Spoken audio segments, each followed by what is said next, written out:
саясатқа келетін заман болады, саясаттан кететін уақыт келеді.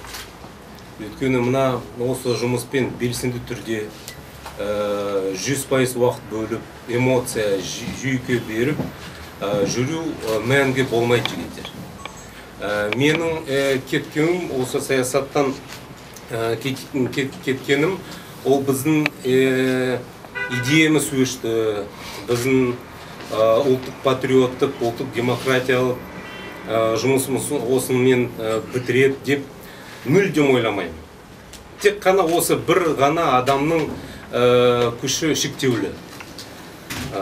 Мен енді 4,5 жыл жүрдім осы бағытымен. Сондықтан кететін уақыт келді деп санаймын. Қазір халықтық альянс деген ұйымымыз бар.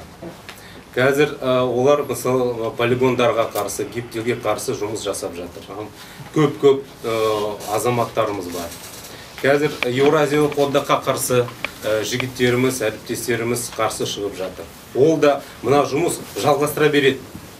Мен енді кеткенім жай жеке себептері. Сондықтан мен ойыммен осы бағыттамын. Әрі қарай қалай өмір көрсетеді, оны көреміз. Осы 4,5 жылдың ішінде біраз жұмысты сіздермен бірге атқардық. Бірінші мен осы 2009 жылы Жаныбек пен Кереймен ескерткіштер үшін шықтық, осы Айдос Сарымен бірге осында тұр. Сосын Мұхтар Шаханов ағамызбен Нұржан Ошықбаев келіп отыр. Ана доктринаға қарсы бәріміз шықтық. Сосын Қытайға жалға жерімізді бермеу үшін тағы да жұмыс атқардық. Сосын Кеден одағына қарсы бірнеше мәлімдеме жаздық. Қытайдың экспансияға қарсы 10-11 жылы. 12 жылы мен бүкіл Қазақстанды Геройхан Қыстаубаев пен Өмірзақ Ақжігітпен бірге бүкіл Қазақстанды аралап шықтым. Өйткені ауылдағы жағдайын өз көзімен көру үшін, бұл тақырыпты көтеру үшін 40 күн жүрдік, 15.000 шақырым өттік.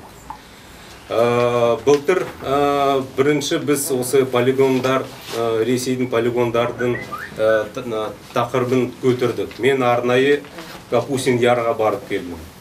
Ол Протонға дейін, сосын Протон құлағанда Байқоңырға барып келдім. Мына тақырыпты көтердік. Өткен қазір ғана күзде Шенгелді мәселесі басталды. Мына жігіттермен бірге беріп отыр, осында оған да қатыстық. Нәтижелері бар енді. Ол мына 4,5 жыл бекер өткен жоқ. Мен енді бұлай белсенді саясаттан кетемін, бірақ ойым сендермен бірге болады.